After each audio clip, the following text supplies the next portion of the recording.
Hi friends, welcome to గురీబ్ recipes. Friends, ఈరోజు మన రెసిపీ వచ్చేసి మసాలా వడలండి.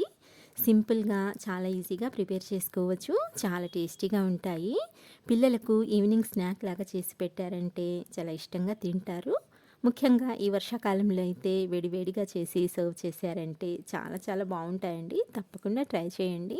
ఇంట్లో పిల్లల నుంచి పెద్దవాళ్ళ వరకు అందరూ కూడా చాలా ఇష్టంగా తింటారు. ఈ వడల కోసం ఫస్ట్ ఒక బౌల్ తీసుకొని ఇందులోకి 1 కప్పు వరకు పచ్చి శనగపప్పుని తీసుకోండి. ఇప్పుడు ఈ పప్పులోకి నీళ్ళని వేసి ఒక 2-3 సార్లు నీట్గా ఇలా కడిగి ఇందులోకి తగినన్ని నీళ్ళని వేసి ఒక 2 గంటల వరకు నానబెట్టుకోవాలి. 2 గంటల తర్వాత చూడండి పప్పు ఎంత చక్కగా నానిపోయిందో. ఇప్పుడు ఒక మిక్సర్ జార్ తీసుకొని ఇందులోకి మనం నానపెట్టి తీసుకున్న ఈ పప్పుని ట్రాన్స్ఫర్ చేసుకుందాము. నీళ్ళేమీ లేకుండా ఈ పప్పు వరకే వేసుకోండి. ఇలా పప్పునంతా ట్రాన్స్ఫర్ చేసుకున్న తర్వాత మూత పెట్టేసి ఈ పప్పుని కొంచెం కచ్చా పచ్చాగా గ్రైండ్ చేసి తీసుకోవాలి. మరీ మెత్తగా గ్రైండ్ చేయొద్దండి. ఈ విధంగా కచ్చా పచ్చాగా గ్రైండ్ చేసుకున్నట్లయితే వడలు క్రిస్పీగా చాలా టేస్టీగా ఉంటాయి. ఇలా గ్రైండ్ చేసుకున్న ఈ పిండిని మనము వేరొక బౌల్లోకి ట్రాన్స్ఫర్ చేసుకుందాము. ఇప్పుడు ఇందులోకి సన్నగా తరిగిన ఉల్లిపాయ ముక్కలు 1/2 కప్పు వరకు వేసుకోండి. సన్నగా తరిగిన పచ్చిమిరపకాయలని ఒక 2-3 వరకు వేసుకోండి. నెక్స్ట్ కొద్దిగా కరివేపాకు. ఈ కరివేపాకుని ఇలా కొంచెం ముక్కలు ముక్కలుగా తుంచుకొని వేసుకోండి, చాలా బాగుంటుంది. అలాగే తగినంత సాల్ట్ని కూడా వేసుకోండి. నేనైతే 1/2 టీ స్పూన్ వేసానండి.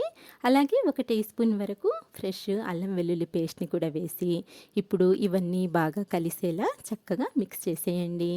ఇలా అంతా బాగా మిక్స్ చేసిన తర్వాత ఈ పిండిని పక్కకు తీసుకొని ఇప్పుడు స్టవ్ ఆన్ చేసి ప్యాన్ పెట్టుకొని డీప్ ఫ్రైకి సరిపడా ఆయిల్ని వేసి వేడి చేసుకోవాలి. ఆయిల్ వేడైన తర్వాత ఇలా అరచేతికి కొద్దిగా వాటర్ని అప్లై చేసుకొని ఈ పిండిలో నుంచి కొద్దిగా పిండి ముద్దని తీసుకొని ఫస్ట్ ఇలా రౌండ్గా చేసుకోండి. చూడండి, ఈ సైజులో తీసుకుంటే సరిపోతుందండి ఈ పిండి ముద్ద అనేది. ఇప్పుడు అరచేతిలో ఇలా వడలాగా ఒత్తుకోవాలన్నమాట. నేనైతే ఇలా చేతిలోనే వడలాగా ఒత్తేసానండి. మీరు కావాలనుకుంటే పాలిథిన్ కవర్ మీద అయినా సరే ఈ వడలని ప్రిపేర్ చేసుకోవచ్చు. ఇలా ప్రిపేర్ చేసుకున్న ఈ వడలని ఆయిల్లోకి ఇలా వేసేసుకోండి. ఎన్ని పడతాయో అన్ని వేసుకోండి.